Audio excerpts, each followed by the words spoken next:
For 27 years, Hollywood's biggest secret love story went on behind closed doors. They were together in 9 films, had a lot of private times, and loved each other, but could never tell anyone. Even though she was sad about his death in 1967, she couldn't show it. Now we know the truth about their last days together, including the dinner she cooked him, his haunting last words, and why the woman who loved him for almost 30 years chose to say goodbye by herself. First, let's look at Katharine Hepburn. Her birthday is May 12, 1907. She was born in Hartford, Connecticut. She came from a rich, brave, and very different family. Her dad, Dr. Thomas Hepburn, was a doctor who talked freely about sexually transmitted diseases and other health issues that most people try to avoid. Catherine Martha Hepburn, her mother, pushed for gay rights and birth control. Their house was always full of important people and big ideas. Catherine had a very strange life. She had her parents shave her head when she was 5 because they thought it would help her brain. Other people were shocked when she ran around the neighborhood without clothes on, but not her parents. They told her to speak out, even if it meant going against the rules, which got her kicked out of school more than once. When she was 12, she led a protest against having to go to church every week. Because they had money, the family took many trips. Catherine had been to 23 places and learned 4 languages by the time she was 14. She had a big change in her life when she was 13. Tuesday, April 3rd, 1921, she found her brother Tom dead. It looked like he killed himself.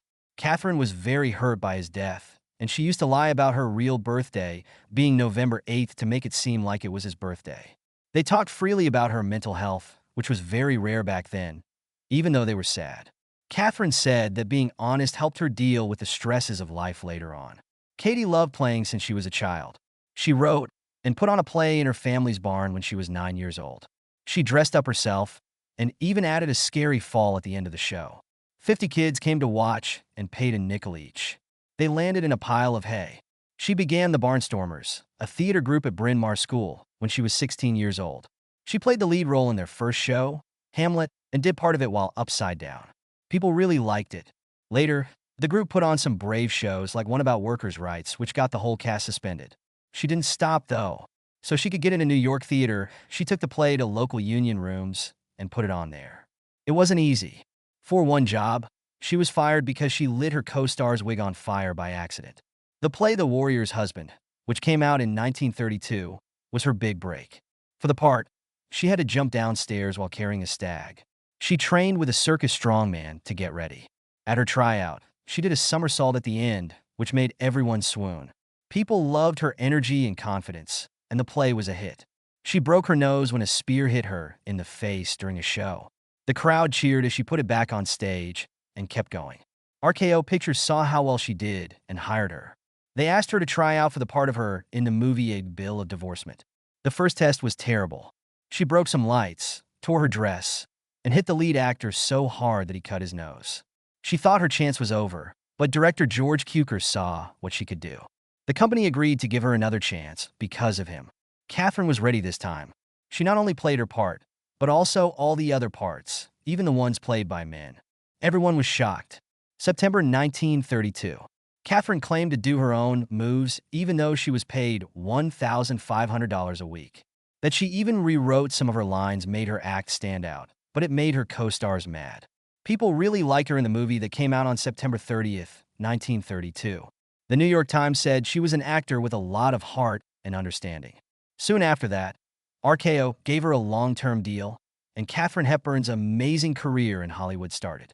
She got the part in the movie Morning Glory in 1933. She was new to Hollywood at the time, and the part of Eva Lovelace wasn't even meant for her. It was meant for well-known RKO actress Constance Bennett. Kate saw the script on the producer's desk one day, though. She read it, loved it, and told him straight out, "I want this part." She was sure of herself, and it paid off. Catherine had a major health scare before the movie started. She was very sick and had to have surgery on her uterus because it was hurting. She didn't give up even though everyone was scared for her. A few months later, she got out of bed to go to the opening of one of her earlier films, which showed the drive that would make her famous. Morning Glory was only shot for 17 days when it was all done.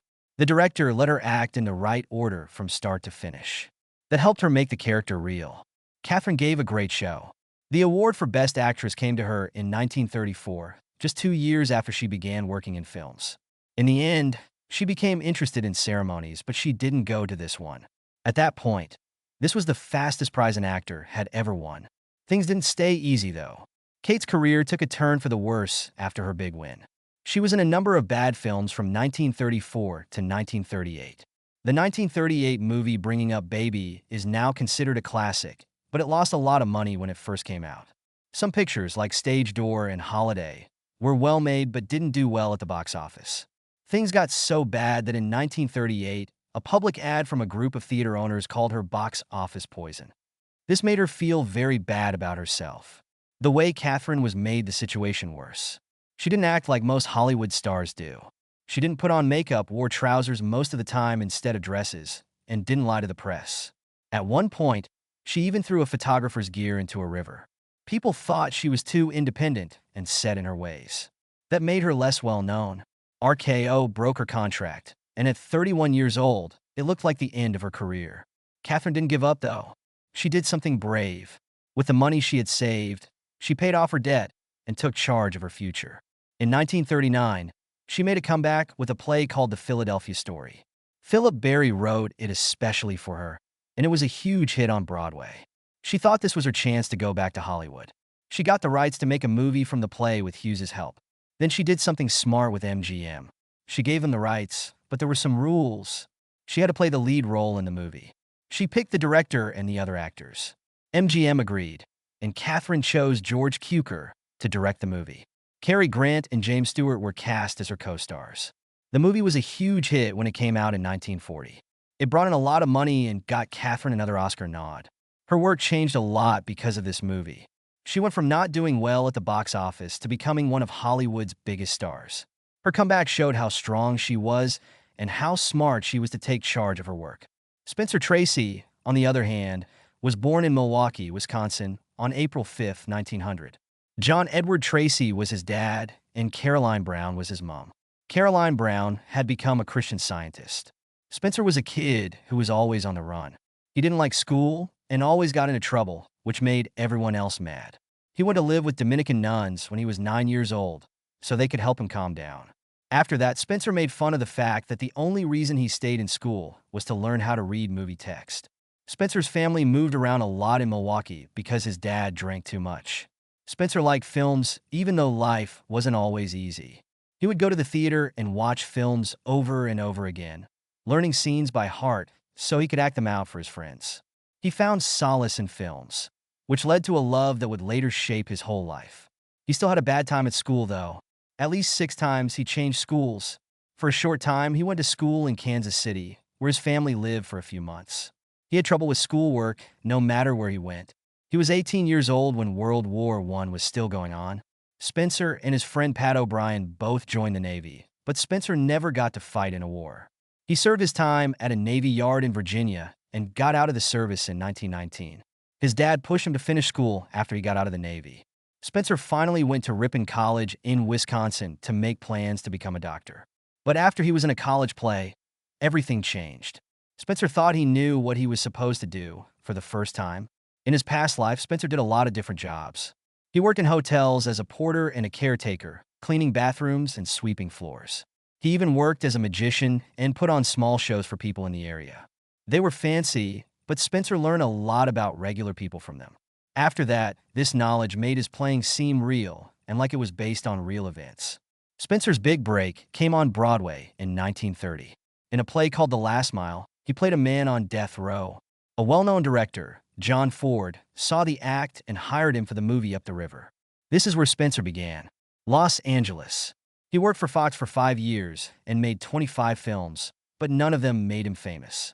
Little parts that were easy to forget were all he could get, but films like The Power and The Glory, 1933, showed what he could do. Spencer got tired of being ignored in the end. He quit his job with Fox in 1935 and took a big risk. When MGM gave him a chance, it paid off. Fury 1936, his first movie there, did very well, in a way that felt very normal.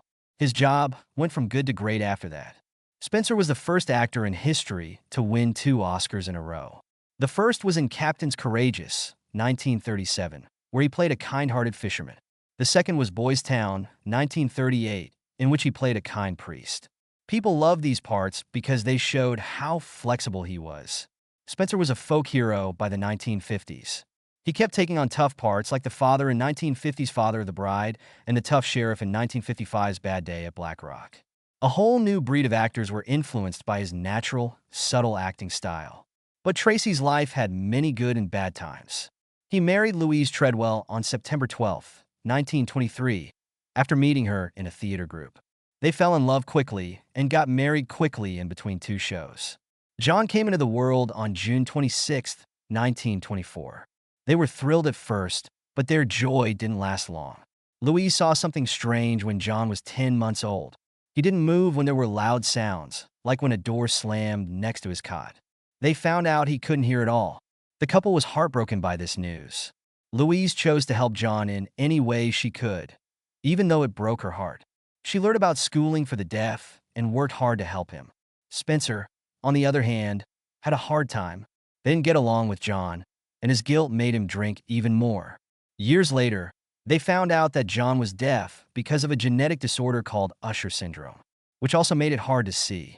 John grew up strong, though. He went to school, learned to talk, and worked at Disney. He even said he had a full life. But Spencer always thought he had done a bad job as a dad. He felt bad about it all the time. Susie, their second child, was born on July 1st, 1932, when things were really bad in their marriage. Spencer spent less time at home because he was busy with his acting job.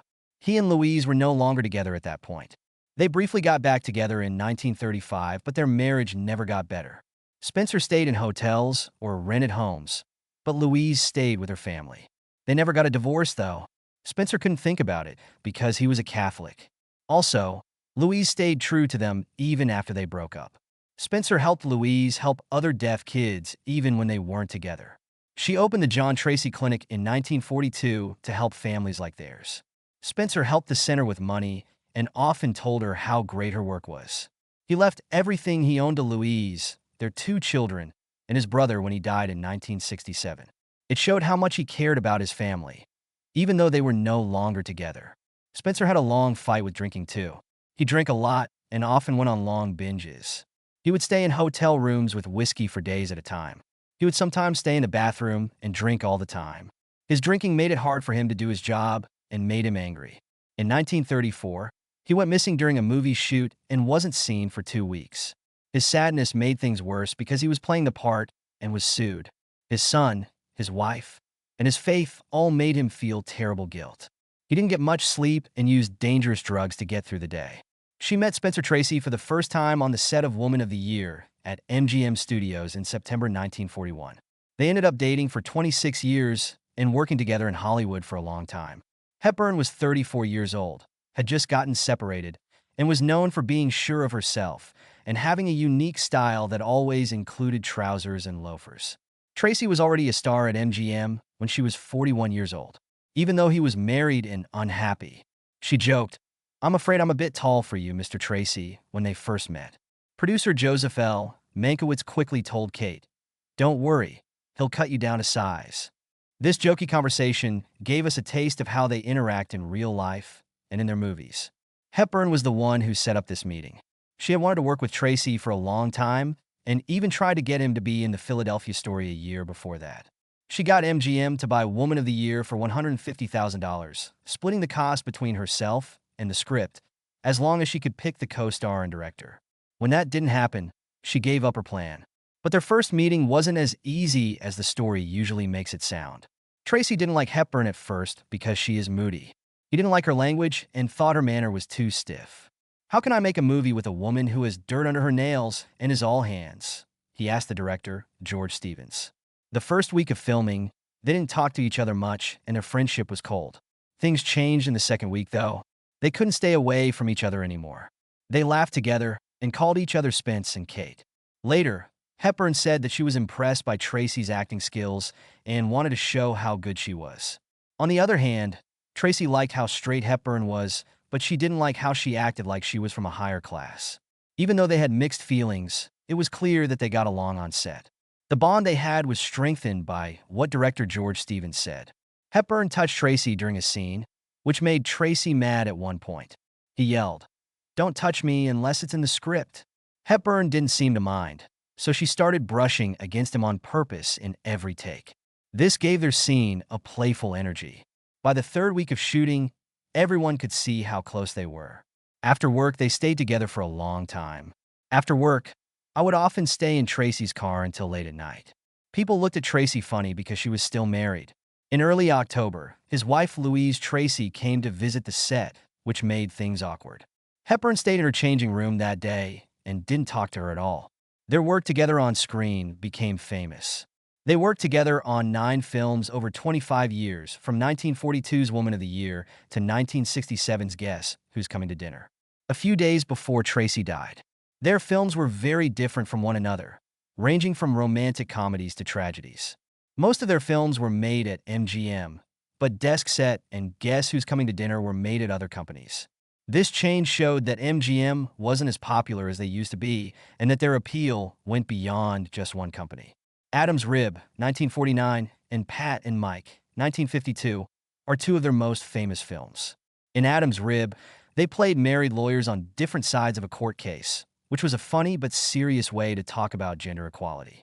In a memorable scene, there is a surprise witness, a woman who can lift Tracy's character over her head, which makes the film's feminist issues funny. Hepburn played a skilled player in Pat and Mike, which showed off her real-life skills in sports like tennis and golf. In a famous scene, her character even fights off 2 bad guys who are after Tracy's, changing the usual roles of men and women.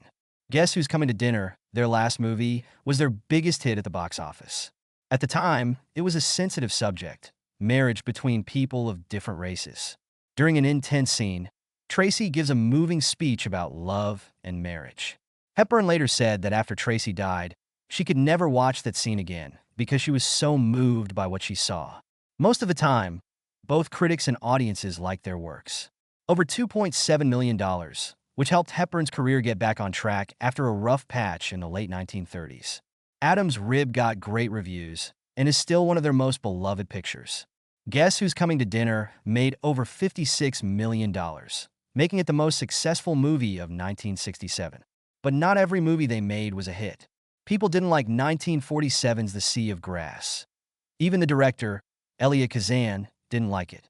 But over time, some of their less well-known works, like Mike, have been given new life and are now seen as classics. In terms of prizes, their work together won a lot of them. Hepburn was nominated for an Academy Award for Woman of the Year, and Mike Pat, and while Tracy was up for State of the Union. Guess Who's Coming to Dinner earned Hepburn her second Oscar, but it was more for her work as a whole than for this movie. It was love between Katharine Hepburn and Spencer Tracy for almost 30 years. It wasn't like any other relationship. They had a strong mental bond, but after a few years, they didn't seem to be as close physically. But this didn't make their relationship weaker. Hepburn once said that Tracy made her feel special and that she would have done anything for him. It wasn't easy for them to be together. Tracy struggled with sadness and alcoholism, and Hepburn often took care of him when he was feeling down. Tracy hit her once while he was drunk at a hotel. Hepburn stayed by his side and didn't even tell him about it, which showed how much she loved him. They didn't tell anyone about their relationship because Tracy was married and his Catholic faith wouldn't let him divorce Louise Treadwell. They had separate homes and even stayed in different places when they went on trips. In public, they didn't show that they were dating while they were on set of the movie. Tracy joked that they were so good at being invisible that no one could see them. The studios also helped them keep the secret. In those days, secrets could ruin careers, so studio executives kept an eye on the press and made sure reporters didn't write about their affair. But people in Hollywood knew. They were often seen as close by co-stars and team members. During eating breaks, they talked and held hands. Most people outside of Hollywood didn't know, though. A lot of people, including gossip columnists who love scandals, kept quiet because the producers told them to. In the 1960s, Spencer Tracy's health began to get worse. Years of being sick and having a hard life finally caught up with him. He was having a lot of trouble by 1963 when he was 63 years old. Things got even worse in 1965. Tracy had to have surgery right away on his prostate. He was in a coma for 10 days after the surgery. A lot of people thought he wouldn't make it. He woke up in the end, but he was much weaker. By 1966, his heart hurt so much that he had to go to the hospital a lot. He had nerve pain that never went away because of his diabetes. He was very weak and had lost a lot of weight. This is why Tracy turned down big movie parts. He missed a chance to star in The Cincinnati Kid. It's a Mad World was his last big movie before Guess Who's Coming to Dinner. He could only work a few hours a day, even back then. In 1967, he surprised everyone by agreeing to play one last part with Katharine Hepburn. Everyone thought his acting days were over. She was more than just a co-star during this time. To take care of Tracy, she gave up her own job. She moved into a cottage close to his house to be close to him. She cooked for him, gave him his medicine, and helped him with things he couldn't do on his own every day. Tracy had to take over a dozen different medicines for her diabetes and other health issues. She kept track of everything and even stayed up late to look into ways to make him feel better. Because he was drinking too much, she got rid of all the booze in the house and made sure he couldn't get any more. It was hard for her. It hurt to see Tracy's health get worse and worse. She once said it was like watching a great king lose everything little by little while she stayed by his side. She kept the press away from him and made up reasons for him not to go out. She rented the place out so he could be comfortable when they went to a restaurant. In 1967, Tracy finished making the movie Guess Who's Coming to Dinner. He died only 17 days after that. She made him his favorite food the night before, and they talked about the movie. He made a joke about not getting another Oscar. He couldn't sleep that night, so he went to the kitchen to make tea. He asked if he needed help when she heard him. She was told to get back to sleep. Those were his last words to her. After a while, she heard something crash. Tracy was lying on the ground with a broken teacup next to him. It was too late for her to help. He had a heart attack early that morning and died. Hepburn quickly called his wife Louise and then left the house before the press got there. She let his family grieve in public while she dealt with her own grief. On June 13, 1967, Spencer Tracy died, but Katharine Hepburn did not go to his wake. They had been together for years, but she made this choice because she cared about Tracy's family and his wife Louise. Hepburn said her goodbyes alone instead of going to the funeral. On June 12th, the day before the funeral, she went to the funeral home to see Tracy's body. When they get there in the morning at 6 a.m., it was just her and her secretary, Phyllis Wilborn. The staff let her be alone with Tracy for almost an hour. He was the man she had loved for 27 years, and she stood by his grave and said goodbye. I put my hand on his face. It was really cold. That's when I knew he was really gone. She didn't say anything about their relationship for many years after Tracy died. She didn't talk about it in public again until 1983, after Louise Tracy had died. She didn't answer questions about their relationship for 15 years. When people brought up Tracy, she would only talk about how good he was as an actor and the movies they had made together. She didn't want to hurt his family or his great-grandchildren. She kept a gold ring that Tracy had given her during this time. It made her think of how much they loved each other. She would touch the ring when his name came up during talks. She did something small and private to show him how much she still cared about him. In her autobiography, Hepburn finally talked about her connection with Spencer Tracy. All she said was, "I loved Spencer Tracy. I would have done anything for him." Everything she had kept secret for so long was in this one line. To protect his family and memory, she gave up a lot. This showed how much she loved him. Over the years, Hepburn talked more about her life with him. She talked about how she helped Tracy when he was depressed and drinking too much.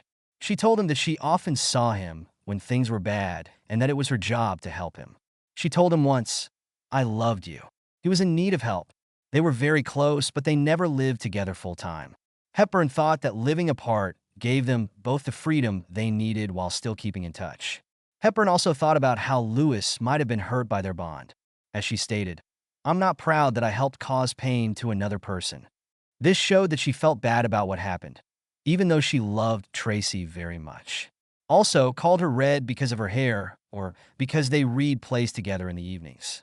These little things showed how much they loved each other. Hepburn thought Tracy was the best actor she had ever seen until the very end of her life. She was proud of his work in films like Judgment at Nuremberg and their last movie together. Who do you think is coming to dinner? Not even decades after he died did her love for him and respect for his skills fade.